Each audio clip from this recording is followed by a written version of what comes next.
So yeah, it's a thing is happening right now.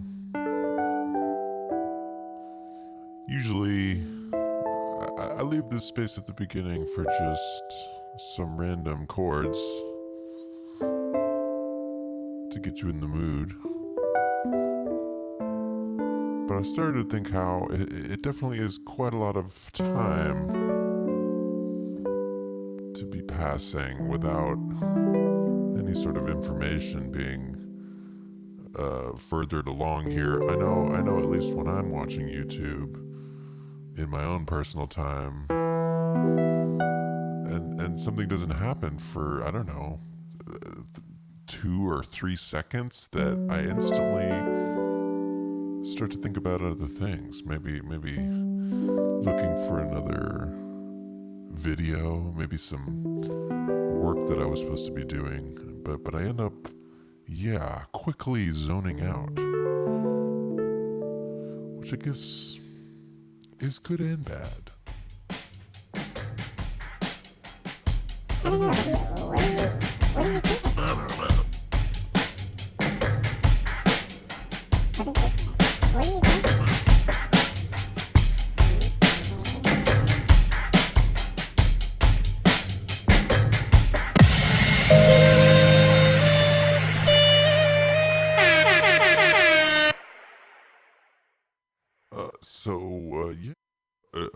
Welcome to the Fake Truth Show. It's I don't really call it that. It's not really the Fake Truth Show. It's the the stream with no name.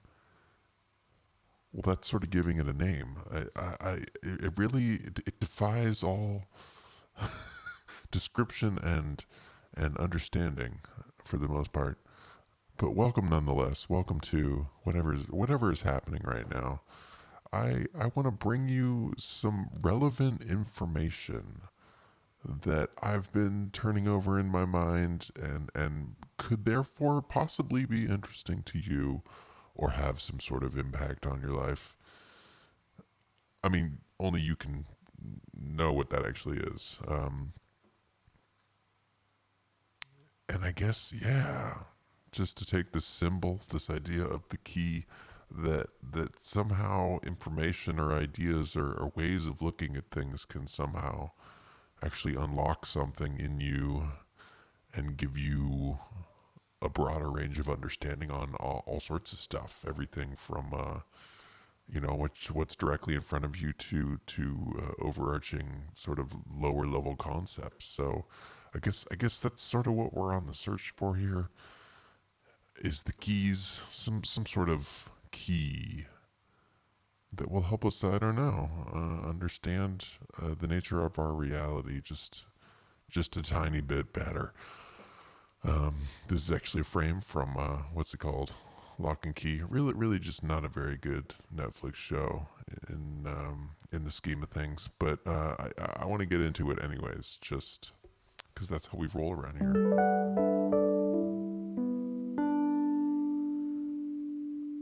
Just want to see what's up in the chat. It looks like we got Eric Elliott in the house. It's good to see you, dude. And we got Kelly Kibo. Yeah, no, I know. I've definitely tend to come and go.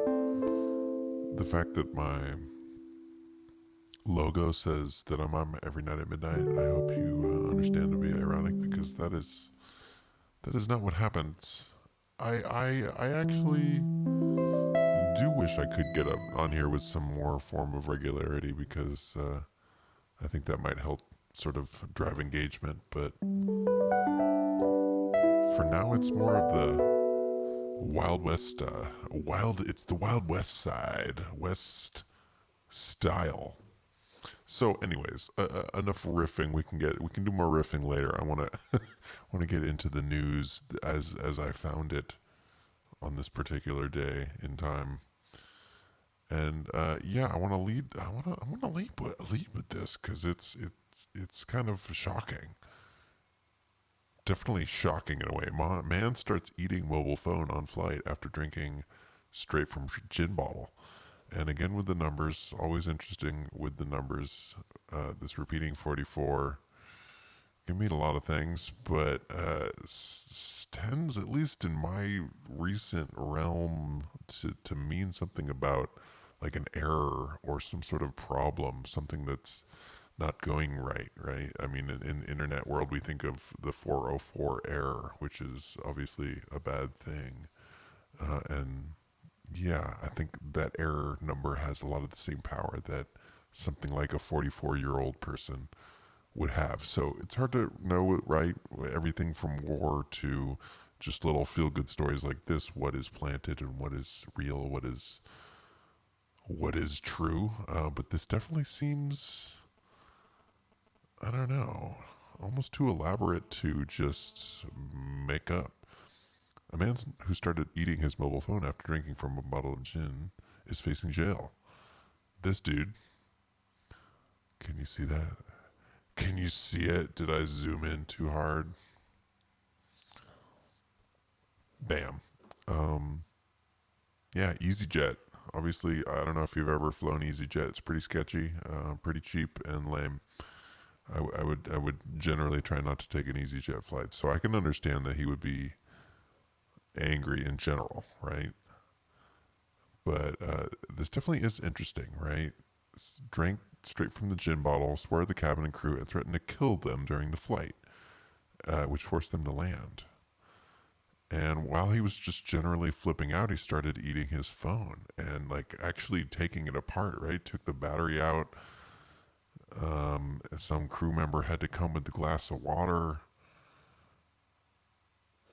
And there's more interesting details down here. I actually did manage to read this article. Everybody was very intimidated by this guy. The accused took his phone out and began to destroy it with his bare hands, cutting himself in the process. So this guy is just generally losing his shit. And then he started chewing the phone, and he discarded the battery onto a seat, and it was catching on fire because, as we know, all phones that are in an airplane just generally tend to catch fire and explode. Anything with a battery. So, right, not super surprising there. But this makes me think of a lot of the coverage by what's his name, scariest movie ever or whatever, scariest man ever, scariest scariest movie ever. You know his channel. You probably know his channel. But it seems like some sort of demonic possession. Like this is so far outside the realm of normal human behavior.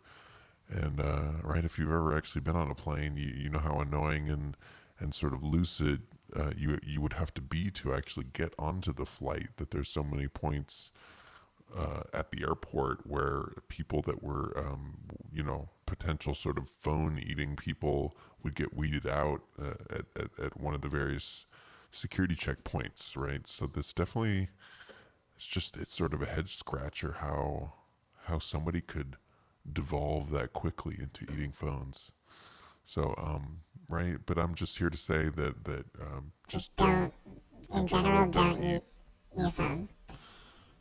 I want to just make sure my stance on phone eating is very clear. okay. Now there's always yeah, that's right. Scariest movie ever. That's the name of that channel. Thanks, Eric. Yeah, right. Definitely sounds like possession. So right, I definitely hear a lot about scientific advances and some things, right, like graphene or some other sort of advances that they just constantly seem to be on the cusp. But I remember reading an article like this about fifth generation wireless before it actually ended up going mainstream, years ago. And so sometimes I will remember these articles for when the technology, eventually does get adapted and put into the culture. So I did find this interesting that they're coming up with cables that are going into the gigabit range, right? Because obviously they're going to need to come up with wired connections that are able to handle the data throughput that the fifth generation wireless is going to be doing as well, right? Because that's that it's really going to turn the whole world upside down if a wireless connection is actually able to be literally faster than any cabled connection that you could set up. So, right, just in time for the whole 5G wireless rollout, we are having this breakthrough. And again, right, independent. It's hard to trust anything anybody with this kind of setup is telling you. But I did read the same article in phys.org, and I mean, who knows how this research actually goes? Whether it's really being researched in the moment and controlled and manipulated, or whether a lot of this stuff has already been pre-researched and names have been changed and circumstances edited, but in the end, really just sort of a transcript of what might have happened, upwards of 20, 30 years ago with some more black site sort of government or non-government, but right. Just trying to say, who knows? Who knows when this tech actually got developed and discovered? But the new research uses terahertz quantum cascade lasers that could send this is the same speed. Right now we have 100 megabits on wired connections, but they're talking about gigabits. Now we're talking about gigabits.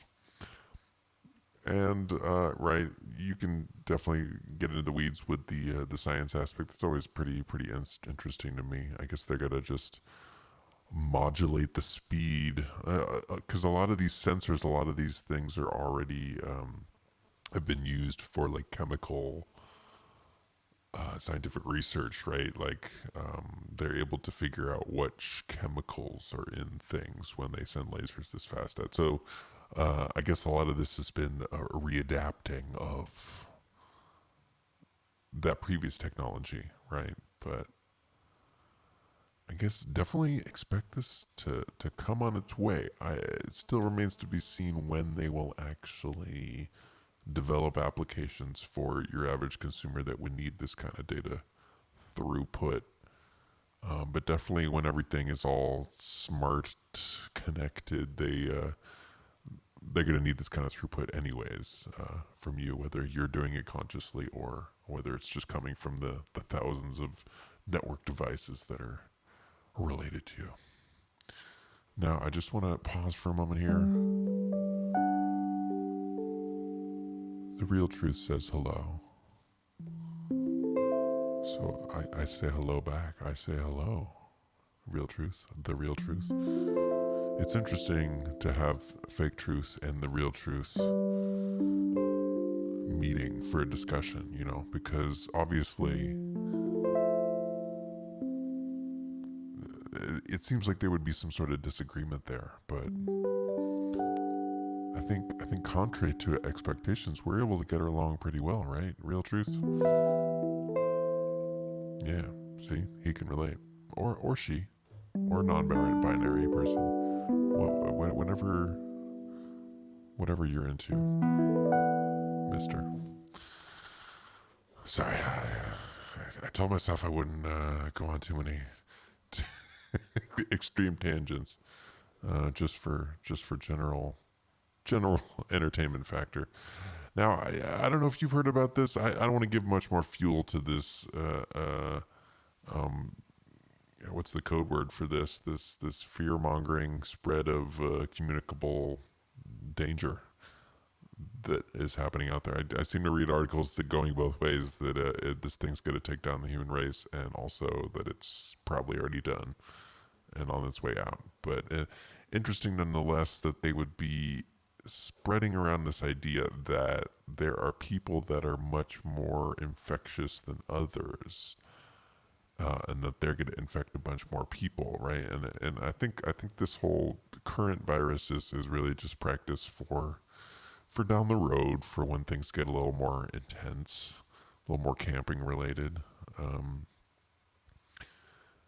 but I started to picture this, right? If you could actually figure out who these super spreaders are, who these people are, you could pre-select them and pre-quarantine them as something like this rolls out, right? Obviously, you would need to have detailed medical records on a lot, well, I guess on the whole population, might as well. But then you would be able to somehow slow down or control a pandemic in this scenario if you knew who these people were, these notorious super spreaders. You might be one of them. And this is just in general bananas to me, but it seems like that's the bananas world that we're living in here. Obviously, I don't see a problem with these two gigantic telecommunication companies merging, and that this just insane amount of dollar amount is going to be changing hands or shifting around, and that everything is getting extremely monopolized when it comes to this space. And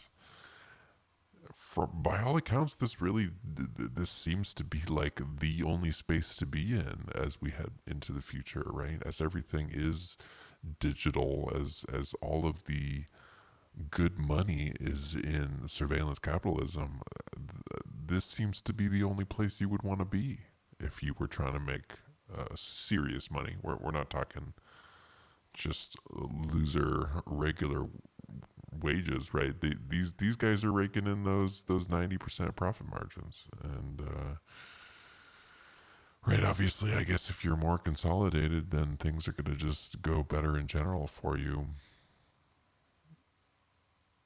So, I mean, I guess why would they put any obstacle in the way of this happening? Why would they? But it still remains. I think it's worth just mentioning, and right, some information they want you to amplify, they want you to repeat to your friends and worry about, and like the virus kind of thing, and other information that they'll definitely talk about it. They'll put the information out there, but they all they the that's the type of information that isn't really getting spread, right?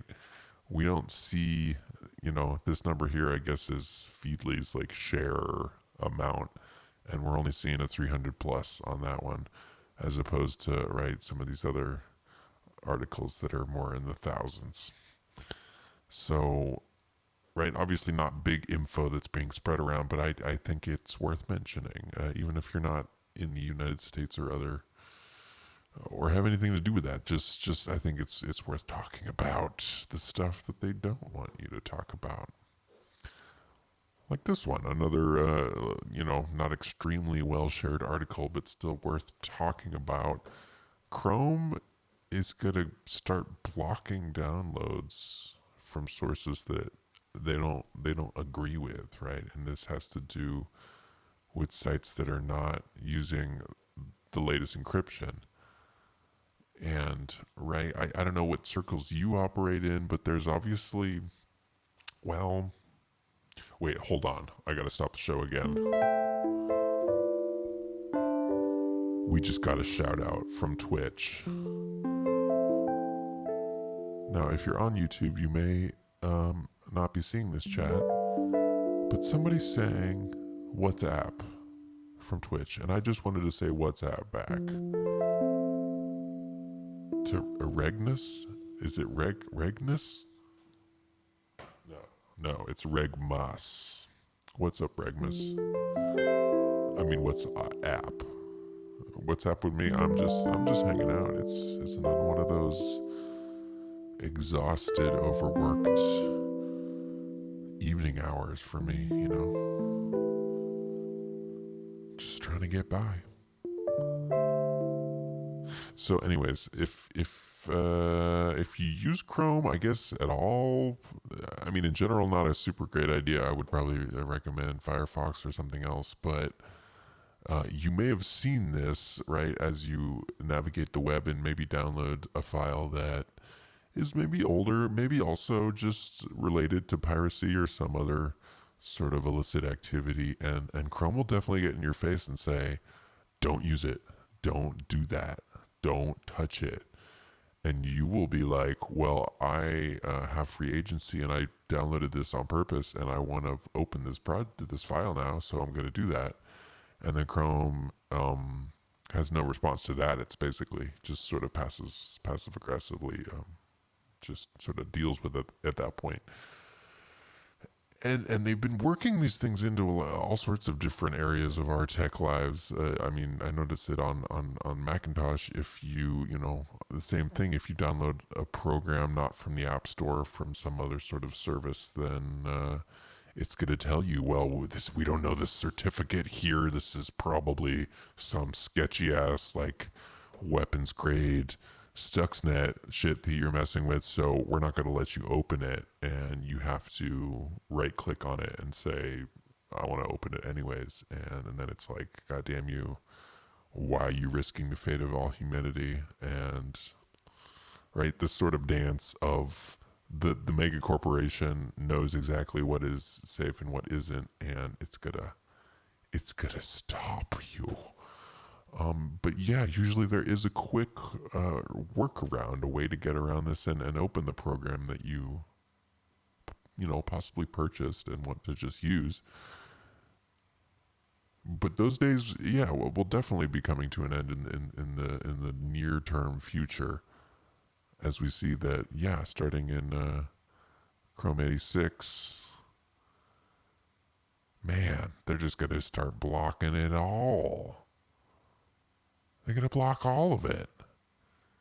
Right, even if they find an mp3 and an image or something, it doesn't even have to be an executable. It can just be images that they deem, yeah, not cool, and they will be able to, right, it won't just be a console warning, it's going to be a full out block. So I guess go get your sketchy software while you still can, because it's on its way out. And just I don't know, to give mention to this farce that's going on. It seems like they really wanted this guy to go a little bit further. Then again, maybe that was the whole plan, to make him seem like a utterly contemptuous loser, and just sort of bow out right at the beginning, so they could give the CIA. I mean, sorry, I misspoke. His name is Bardijoj. I think that's how you pronounce it. They wanted to give him more credence. And obviously, I can't show you this Washington Post article. I can't really show you any Washington Post articles because they are all paywalled, which really seems dumb, because you know, this is critical propaganda that I think they would want to get out there, information they would want to spread. But the reason I saved the article, because I just thought this was hilarious, that's their byline. He's just right. Just things aren't working out. Biden is the most electable candidate, just not right here or right now. But he will be, comma, in the future, with the exclamation part. It's just there's something very sort of sad and bitter about that whole effort there. Whatever they're whatever it is they're trying to do there. Now, I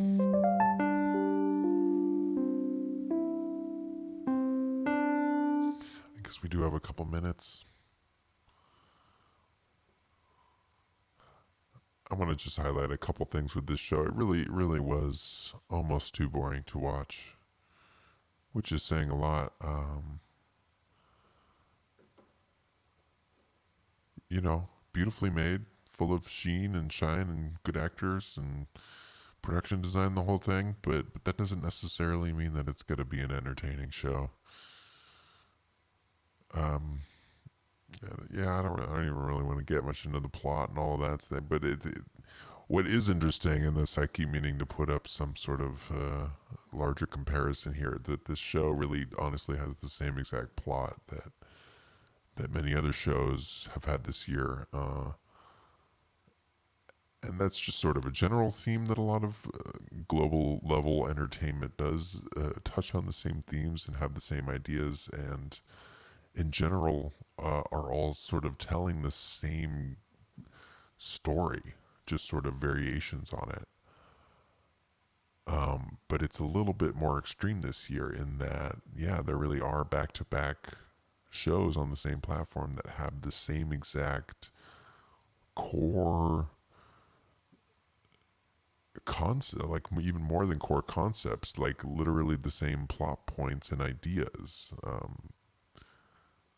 And it makes you question, makes you wonder why are these so important? These ideas and concepts, why are they so important to get out into the culture? Because yeah, you're not just making the one show. You're making 4, 5, 6, 7, 8 shows, just on the hope that you're going to catch most of the population with one of those.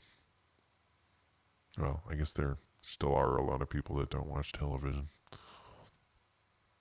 right? But this, as with all these shows, it's always about the magic. The magic is key. Magic, obviously, no pun intended here, but in other shows, there's more talk about witchcraft and the actual art of magic, but in this show, it's all that's all sort of swept aside. The magic is in these keys. There's no real understanding why or how these keys work. They just do, and they have magic power.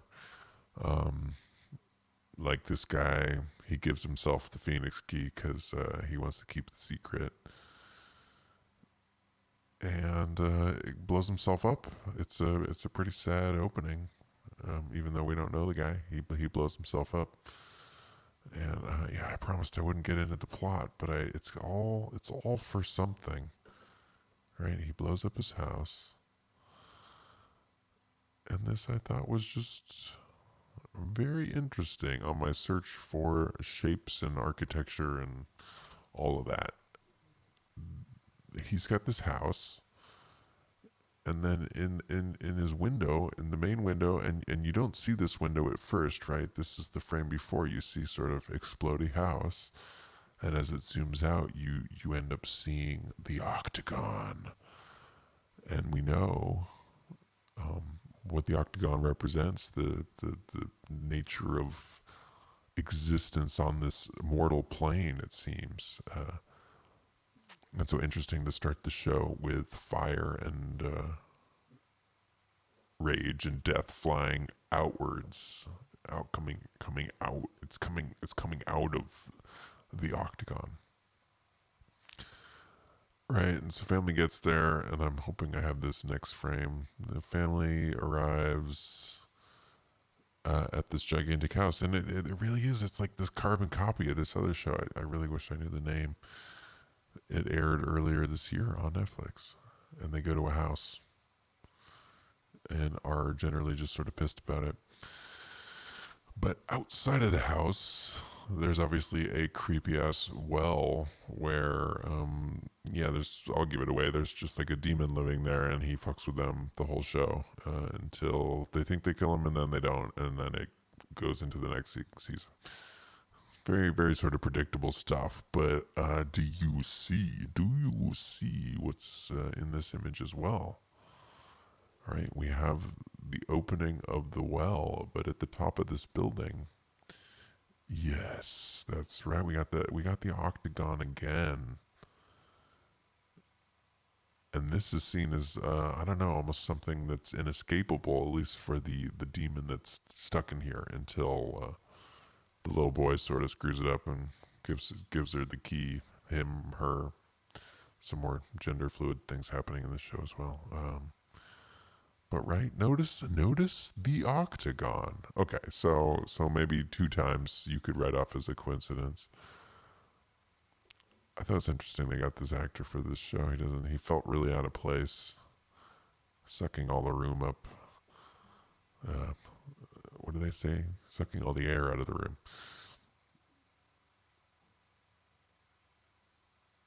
And this, I mean, he's wearing green. I just thought it was interesting. This, the red and the blue is not. It wasn't as powerfully made in this show, but obviously in a scene about camaraderie and teamwork and all that kind of stuff, it's going to help to have the red and the blue worked into that.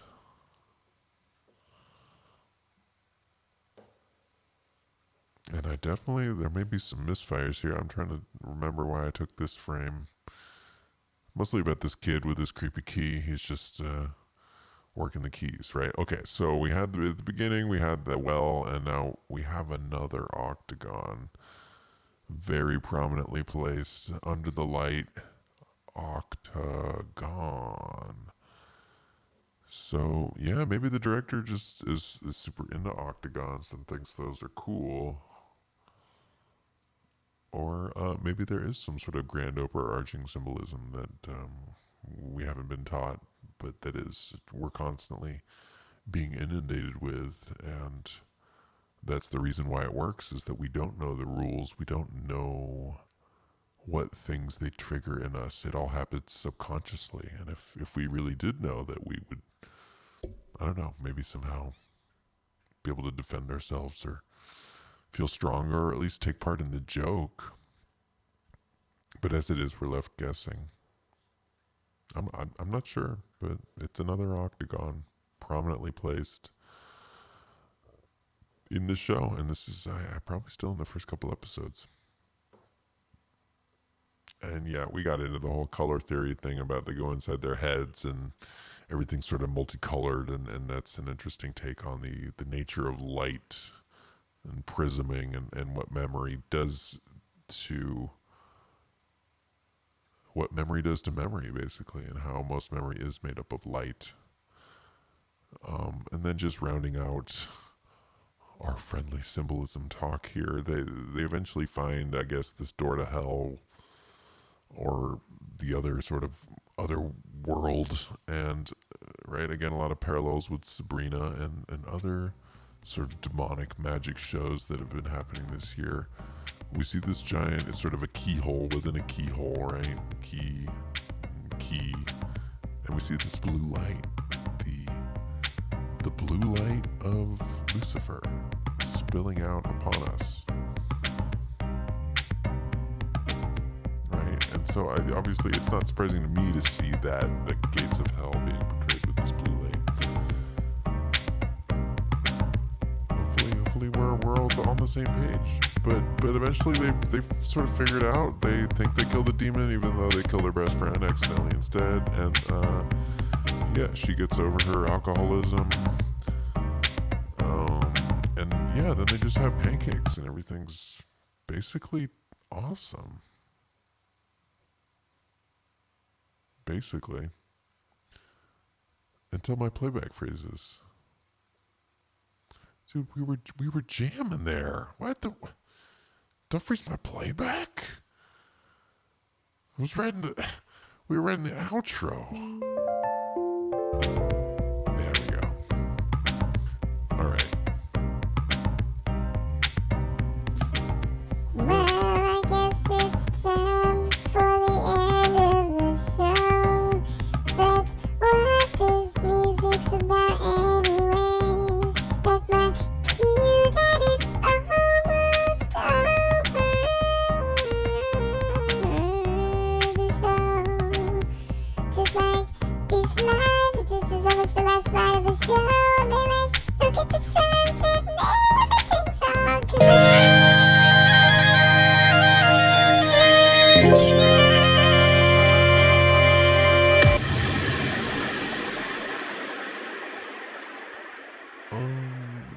So yeah, that's what happens there, you know. So I don't know if you liked it, leave a comment. If you thought it was lame, you probably stopped watching. But maybe also leave a comment, like come back later, and maybe I can use my psychic powers to speak to you from beyond this YouTube video and be like, man, I should write a comment on that video I stopped watching. At any rate, I also hope you have a good night, Eric Elliott, and everybody else in the chat. I appreciate you guys, and we'll see you real soon.